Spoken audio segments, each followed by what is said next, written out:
is going to be all about telling stories. Now, the Hoffmans can't be on tonight, but they will be listening to this call. We will be coming out to several people. Obviously, we won't get everyone, but we want to hear some good stories. But first of all, we'd like to talk a little bit about the stories, especially for those of you who are new. And we've always been trained, keep your story, especially if you are someone who's going out in networking groups and things like that. Keep your stories under a minute or a minute and a half. We want to know who you are, what's your background, what happened, then what did the attorneys do, and what was the outcome? Those are the things you're looking to tell in a story. So we don't need all those details that often come into a story. And we're going to give you a couple of wrong ways of doing it, as well as some right ways of doing it. So again, when you tell a story, just think to get up and say, for example, my name is Jane Lehman. My background was that of a professional musician and a certified mediator. What happened with me was that one of my members had a story, and then I'll tell the story of what happened with the member. I'll tell what the attorneys did, and I'll tell what the outcome is. And we want to get that done in a brief manner. Remember, the more intricate details you give out, the muddier the story gets and the harder it is for the people to understand. Does that make sense? I hope it does. So I'm going to go out right now to two of my partners, one at a time, of course. We're going to go out and have them, first of all, do a really bad job at telling a story. So Annette Zobar, I'm going to start with you.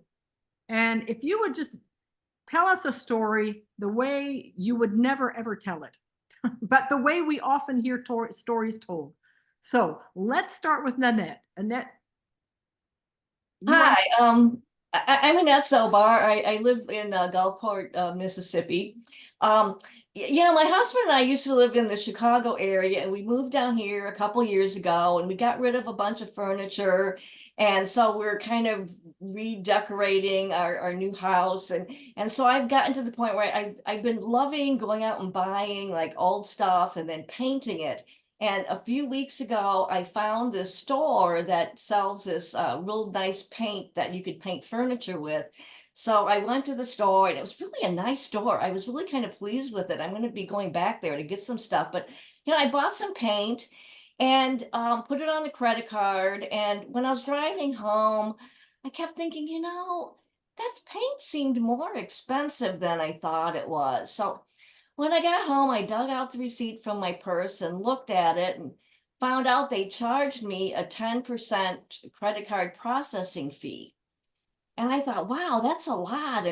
And so, it bugged me. This was a Sunday afternoon, and it just bugged me all day long. I just kept thinking about this. And finally I ended up getting on the app, and I put all the information. That app is really nice. You can get on it on a Sunday and put your information on there.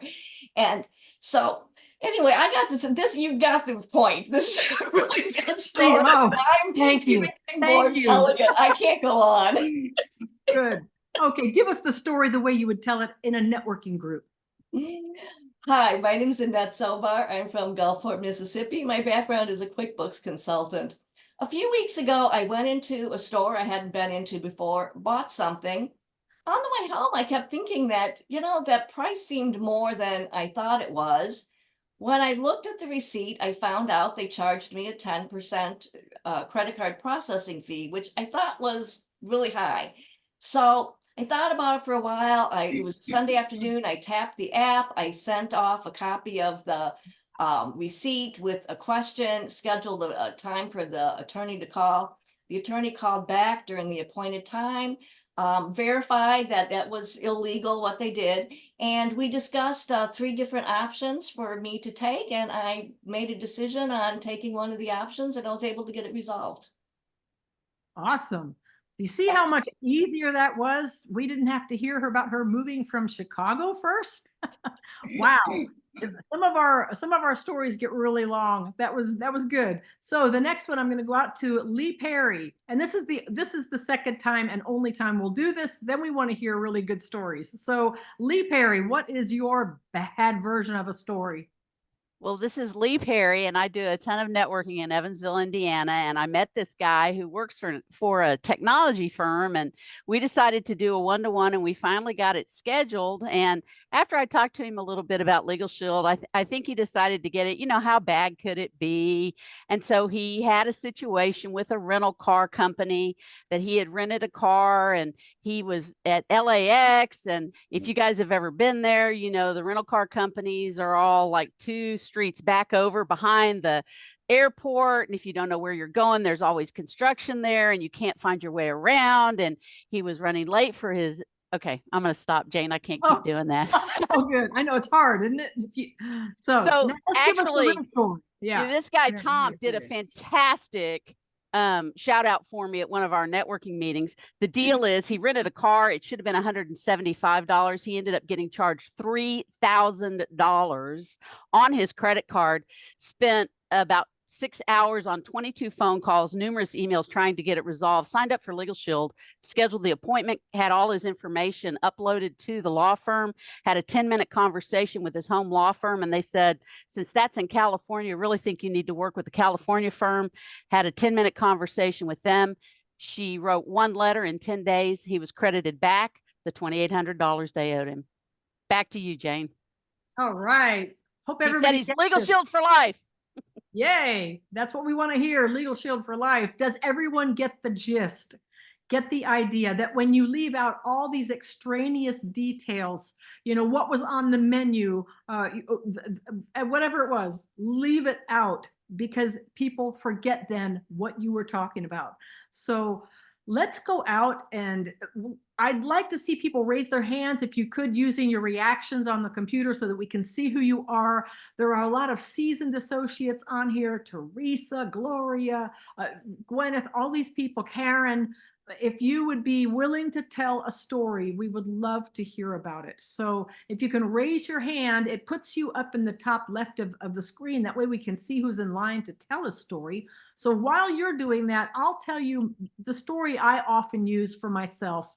And that's when I'm wanting to tell a story about across borders. My name is Jane Lehman. My background is that of a professional musician and that of a mediator. I am now in Boerne, Texas. I moved to Texas from Michigan. And when I moved, there was a woman buying my house. She quit her job before she got a loan. She was not getting my house, and I had no one to buy my house. And she wanted me to give her back her $5,000 deposit. I said, absolutely not. You left me 1,500 miles from an empty house. I don't even know what to do right now. She said, I'm going to sue you. And she did. Let me tell you, when you get that thick envelope in the mail, it feels awful. But I sent that envelope to my provider law firm here in Texas. And because we're a nationwide network, they sent it all up to Michigan. A lawyer was sent to court on my behalf. And on that day, I waited for the lawyer to call. He called me and he said, Ms. Lehman, just to want you to know, we won the case. And she still wants to buy your house. And I said, no, please, I don't want to deal with this woman ever again. The lawyer started laughing. He said, Ms. Lehman, we told her to take a hike. You're never dealing with her again. And I sat there and realized that she had sued me, by the way, for $10,000. I would have had to put down a retainer. I don't even know. But with Legal Shield, I will never be without it. I did everything by the book and I still got sued. So I am also Legal Shield for life. Who's up next with a story? And I hope you all are taking notes. And this is recorded, of course. So who wants to tell a story next? Karen, I see you have clapping hands. Is that your way of raising your hand? Yeah, Okay. that's it. Okay. First time I used I'm Karen Irish Bregel, and the first time I used the service, I was sort of skeptical, but I had a airline ticket refund. For 3.5 weeks, I called and not a peep from them. The attorney wrote a letter, made a phone call, and 2 days later, I got my $800. That's awesome. And can you tell us, what is your background? Well, my background is a business owner. Okay, great. And now I see Clarence has his hand up. Yes, hello, Clarence Mann here in Jersey. I know you see the bridge. I got a good story. A buddy of mine travels a lot, and he was going back and forth between Ghana and the USA. And he goes back and forth so much that he draws the attention of U.S. Customs at JFK Airport. So he says every time they go through, they put him into the back room. What are you guys doing? Are you selling drugs? This, that, and the other. So anyway, long story short, they're leaving the airport after being interrogated, and he puts his first bag in his car, second bag in his car, goes to put his third bag in his car, and it's gone. That bag was a laptop computer with a whole lot of information.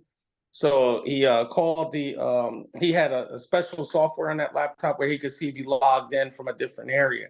Somebody who stole it logged in from Buffalo, New York. So he called the provider up there, I think it was Cable or whoever it was, and he told him what was going on. They said, hey, you can't get us to do anything without an attorney. So he called this New Jersey law firm. Jersey said, hey, man, you haven't called us since you got the membership 7 years ago. Anyway, they said, okay, here's what you got to do. And they gave him directions. He had to contact the prosecutor's office up there. They had to assign a detective. The detective went out and all that good stuff. After that happened, then the law firm was able to write a letter to the cable company. Long story shorter, found out it was the supervisor of TSA who had stolen his laptop at JFK Airport, and they had a ring of theft by the TSA agents at JFK Airport. So short story short, Legal Shield helped to break up a thievery ring at JFK Airport. And how much did it cost him? His New Jersey membership at the time was $20.90. Thank you for having me. Wow. Clarence, may I have permission to coach just a tiny bit? Yeah, go ahead. One thing I would leave out is that the law firm noticed he hadn't called. That might make some people feel uncomfortable thinking the law firm, right? Leave that out. And now I forget what the other one, that was the main thing though, is just leave that part out. What about long story short? What that's the other thing. Long story short. Every time you say long story short, you're lengthening the story. I know. You said that 2 or 3 times. But wow, what a powerful story. Did you all hear that? Wow. Thank you. Who else? Gwyneth. You've got Elaine K's hand is up. What's up? I don't see any hands that aren't digital, and if they don't have their Elaine videos on. K, you didn't see Elaine K? It was up. It's still up. It's up. Okay, Maybe you're not on the right page. You need go over to the first page. I only have one page. There's 2 pages.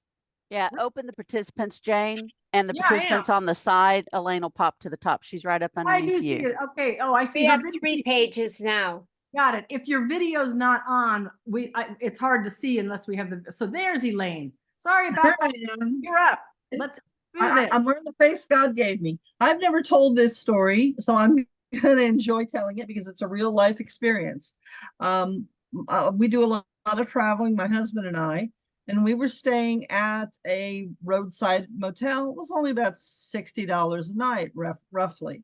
Well, when we went to pay the bill, the manager, who'd been on vacation for 3 days, said, "Oh no, that rate is too low.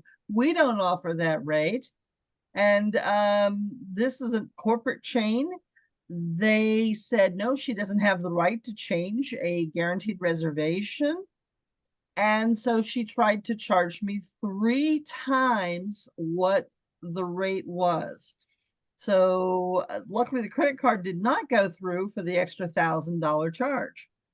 Talked to the Legal Shield attorneys and explained everything that happened. And usually when a hotel owner gets a letter in the mail from a lawyer about a bill, they respond. They didn't. So what happened was I went to my bank and explained what happened with that. And they said, oh, you know what? We're going to reverse all of your charges for the hotel stay. That's what my bank did as a result of looking at my Legal Shield letter from the attorneys. Wow, phenomenal. Are you all listening to this stuff? You can't make these stories up, right? Right. Okay, the next one, who else is up? Gwyneth, I saw you. Okay, Gwyneth. Yeah. Hi, everybody. I'm Gwyneth Lewis from Albuquerque, New Mexico. I was a family therapist and was driving down the road. I was hit from behind by a van that was hit by a van. So I pulled over and tapped my app and called my emergency number to talk with an attorney right then, because it was an accident. And they said, since you're not bleeding or need to go to the hospital, just let your car insurance cover your total car and your months of rehab. And then when you get your settlement letter, let us help you from there. So that's what I did. The car insurance paid for the total car and the months of rehab. And I got a settlement offer from the car insurance for $9,000. I called my attorney. I said, is that fair? He said, no, you should get at least $4,000 more. And he said, you have two options as a Legal Shield member. You can either have me sue them. If you do, I'll have to take out 25% of whatever amount you get. And there's always the chance that the case can be thrown out and you won't get anything. But I'm glad to do that for you if you want. The other option is for me to write a letter, because you haven't used one letter on this whole car accident yet. And so I'll write a letter and we can see what happens. I said, write me a letter. Instead of $9,000, I got $16,230. And I didn't have to take any of that amount out to give to the attorney. So of course, I'm with Legal Shield for life too. Thank you. My goodness, I can't write fast enough, y'all. I don't know about you. I'm sitting here trying to take notes. This is incredible stories. Now, I know I saw Katie Huff come on. I see that Bob Cohen's on. You are all very seasoned Millionaire Club members. I know you have some stories to tell. We would love to hear from you. Karen, is that your clappy hands? Is that supposed to be your raised hand? Where you go, y'all, just where you go to get where you get the reactions and you have a raised hand there, look right below that. It says raise hand. Instead of hitting one of the reactions, you can actually, like Teresa did up in the top corner. So Karen, go ahead, and then we're going to Teresa. No, you've got Tina. Go to Tina first before me. Oh, Her there you hand go. I'm was sorry. up way before Oh, mine. thank you. I don't see the people who are not muted, who don't have their videos on. Sorry. Tina. Okay. So I'm Tina Baxter from Anderson, Indiana, and I have an ID Shield story. So you remember when the pandemic started, everybody was taking out PPP loans to help with their business. Well, we were sitting in our living room on a Sunday. My husband says, "Hey, I got something on our ID Shield app. Did you take out a loan?" I said, "No." So we looked at it, and it came out of Texas. So we called ID Shield and we reported it to them. We gave them the affidavit. They got on it. We found out that someone was trying to take out a loan in my husband's name for $65,000. Thankfully, they got it stopped, and we were taken back to pre-breach status. They initiated the loan on the 12th. We were notified on the 13th, and I am definitely Legal Shield and ID Shield for life. Wow, that's another powerful story. Amazing. Thank you so much. So we have a bunch of people I see now. I'm going with the ones that I can see on the screen. Teresa, you are next. Okay. So this story, one of my members worked for a large corporation here in Virginia, and Virginia is an at-will state. That simply means you can go into work and they can tell you your services are no longer needed, and there's not a lot that you can do about it. Well, she went into work, and she, along with several of her coworkers, were called into a large room and told their services were no longer needed, but to expedite the matters, we've already prepared your 2-week severance package. Well, they said, just sign right here and you can go ahead and get your money.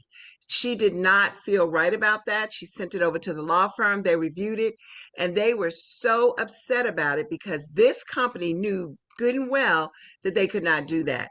So instead, they told her exactly what to do. She went back and said, I'm not going to sign anything, and she didn't, because the state of Virginia says that if you are a certain size company and you're laying off a certain number of individuals all at one time, you must give them a 60-day notice. So my member walked out of there with the tune of a little over $20,000 while she navigated the waters to seek new employment. Wow, very good. These are things, think about it, folks. You wouldn't think of calling your lawyer so many times. And look what we see. Thank you, Teresa. Bob Cohen, you're up. You Hey, skip good Bridget. evening. Hey.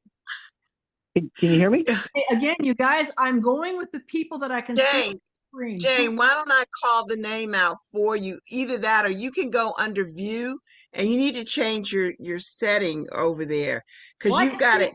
Well, now that I have the participants list up, I can see it. So who did I miss? Bridget. Okay, Bridget, go for it. 1.5 minutes. We're on. Can't see you, but I know she's there. Good evening, ladies and gentlemen. My name is Bridget Paquette Parker. My background is an ATM business owner. And 10 years ago, when Ron and I got married, and both of us were married, this is our second marriage, we knew we needed a trust because we were joining our families. And when him and Ellen were married for 44 years, they had a background of real estate. And I had my 2 home-based businesses. So it really wasn't fair with the 5 children. Ellen and Ron had a set of twins. And we knew we had to get a trust, not a will. Although our membership does allow us to have a will and it's updated once a year, free of charge. So I told Ron, I said, well, I'm going to call Powers and Chapman here in Michigan, our attorney law firm, and I'll get a referral at a 25% discount. He said, babe, before you do that, let me call the attorney here that Ellen and I used to work with our real estate properties. And let me just ask David what he's going to quote us. He quoted us right away $5,000. And I said, okay, I know we can beat that. So sure enough, I called Powers and Chapman for a referral. They referred us to an attorney in Grayling, Michigan. And he was working for Powers and Chapman for 22 years, and he had moved to Grayling with his 3 children and wife about 2 years ago. So he said, oh, I'd love to do your trust. Come in and see me, and I can give you a 25% discount. Well, after 6 weeks of working with us, 3 personally, and then in between their emails, Ron wrote a check, ladies and gentlemen, for $1,021.80. We will be Legal Shield for life. Back to you. Thank you, Bridget. You know what, Bridget? You can start that story at we needed a trust. That you were married before, that was your second marriage, is that there were 5 children. That's all. Those are things that are losing the story. But boy, it's such a powerful story. It's an amazing story. So okay. Idea. We've got guests on tonight, and you can text me all that, okay? Okay, thanks. That's right. So Thank you. there we go on to Bob Cohen. Hey, I'm here. Can you hear me? Absolutely. Geez. All right. I tried talking before, but I got interrupted, I guess. So this is a great segment. You know, I'm celebrating my 25th year here with Legal Shield, and a long time ago at a training, we were told, you know, as children, we're told bedtime stories, not bedtime facts. And that's the beauty of tonight's training these are stories, quick stories that we can share with people, how they can utilize this service. For me, real quickly, how I got introduced to Legal Shield was my brother introduced me. I was dealing with about a 9-month real estate situation. It was a lot line dispute with a neighbor of mine, and got the service, was very skeptical. Lo and behold, Parker Stanberry, LA attorney, law firm, wrote a 2-page letter to my neighbor. And I heard from my neighbor literally 3 days later saying, Mr. Cohen, you didn't have to get an attorney involved. We could have handled this ourselves. And I'm like, you know, Mr. So-and-so, where have you been for 9 months? But the beautiful thing is I've got his attention, and within 3 weeks, we completely got it resolved. And that letter, which would have probably been $500, completely resolved the situation and brought me on as an associate and a satisfied customer. So that's my go-to story. It's probably made me $100,000 plus in all these years. And back to you, Jane. Thanks for hosting. Now, go Jerry for bringing you on. That's awesome. You're right. So, all right, Karen. We have Karen Irish Borrego, and then that will be the end. Okay. We'll be at the half hour by then. All right. I'm Karen Irish Borrego, and the second time this is what got me involved. my husband got sued in a real estate transaction. His partner spent $14,000 to settle out of court, and the realtor spent $7,000 to $9,000. And we called our attorneys, and they shut it down. And because we had trial defense, and that's what we didn't have to pay anything. Awesome. Wow, what a way to close it out there. Thank you so much, Karen. Y'all, if these stories didn't impact you in some way, I just don't know what will. But you can go back, you can listen to this recording again. You just heard, gosh, I don't even know how many stories did we hear, around 10 stories, 10 or 12 stories that you heard tonight that you can use when you're talking to people. So I hope that was helpful. Does anyone, I'll go out and just quickly say, does anyone have questions? I think it's pretty self-evident. So thank you so much for everyone who shared. We got to hear a little bit from the ID Shield side. We didn't hear recruiting stories, and that's okay. That's not what this call was about. That's a whole separate ball game, but I hope you all got a lot of information from it, and we look forward to hearing more things like this. We'll have more nights where we tell more stories. You've heard how to do it now. And maybe the next time when we'll have short segments of stories when we on the next calls. So with that, I want to wish you all an amazing evening, and bye-bye for now. Have a good night. Thank you. Bye, everybody. Good night. Bye. Thank you. Great stories. Good night. night. Thank you. Thank you. Yeah.